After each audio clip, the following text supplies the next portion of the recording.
Hey.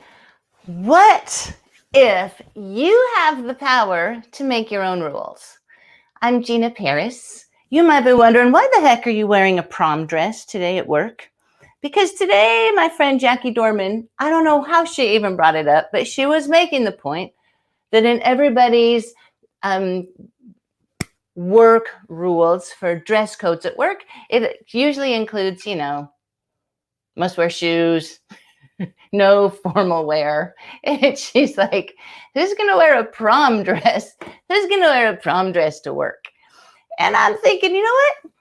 We get to work from home. We get to make our own rules. If you want to wear a prom dress, you can wear a prom dress. I happen to have grabbed this out of my daughter's closet 5, 6 years ago. I don't know. You think, oh, take it to the thrift store. And I'm like, I don't know. You never know. You might want to wear a prom dress to work one day. It's pretty crazy.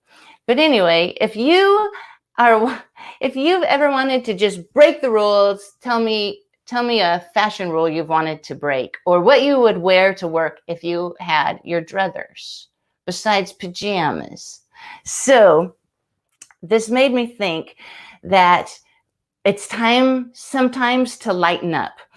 And so there's a few things on my mind right now. One is, this is my very favorite. I read like a book a week forever, but this one's my favorite. Dad gave it to me in 1985 or 84 when I had my first sales job.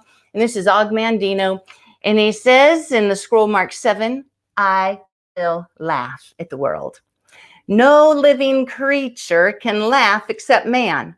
Trees may bleed when they're wounded, and beasts in the field will cry in pain and hunger. Yet I have the gift of laughter, and it's mine to use whenever I choose.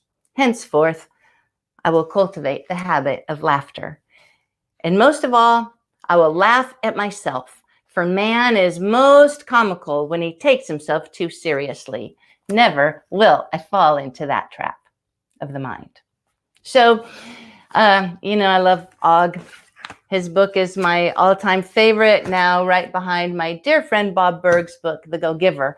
But, I was asked in another group that I'm in, as per John Morgan, thinking of you too, but John Gordon, who talks about having one word for the year, or your defining word. And I thought, I've done that before. But I sometimes even forget it. And so today when I was walking at the park, they really do look ridiculous. This is supposed to be ridiculous. Hey, I'm in a prom dress. I've got totally gray roots, and I probably have hairy armpits. I don't know. But anyway, you're not supposed to say that word. You're supposed to say underarm. Anyhow, my one word for this season, this year, is convergence. And I forget that. That's why I keep this painting in my office, because when I painted it and the waves were converging, I really heard the Lord say, you are entering a season of convergence, where all of your life's experiences are coming together for what you were born to do. And it means they converge. We converge up out of just living our history, reliving our history, and we get to converge for our very best work and our best life. And this is amazing because, also if you look at this, it looks like a storm. And a lot of us are feeling like we are just in such a stormy time. Of course, it's ridiculous out there.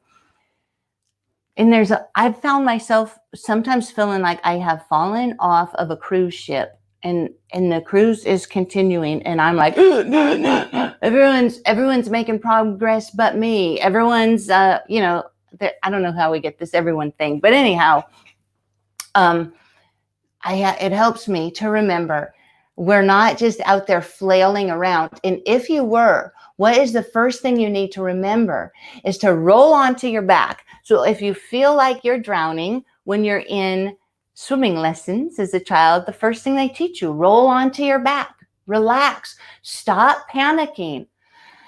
And you have to take that deep breath so that you can float and not sink. So right now. Rule number 1, choose laughter. Do something ludicrous and absurd so you can laugh. Number 2, stop panicking.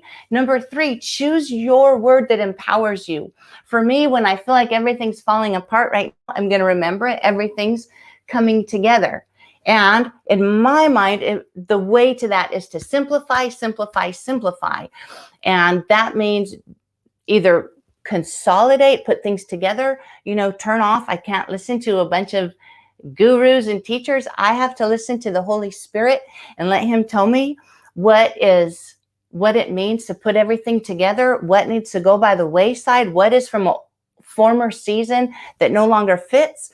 But for example, today I thought at some point I'll put all my other work inside the Built to Win Academy.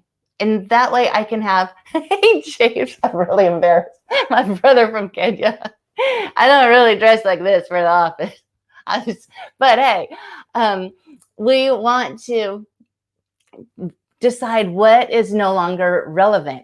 And so like I said, I realized today, everything I've done in the past, my winning at romance things for people's marriages, the mental skills for student athletes and whatever level athletes and their parents, the mindset skills for that. And then we're Panic to Prosperity program and the Supernatural Biz Life.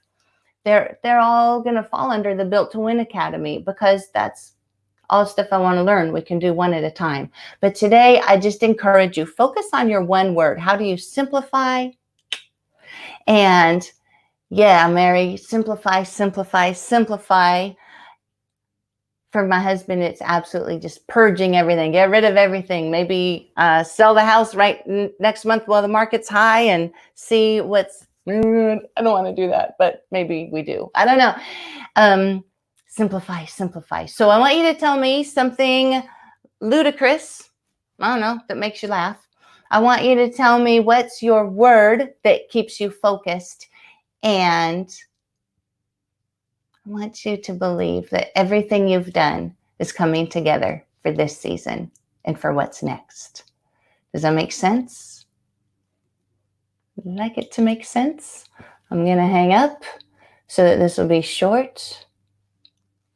But I'd love for you to share it and share with me. All right? I'm in your corner. Bless you.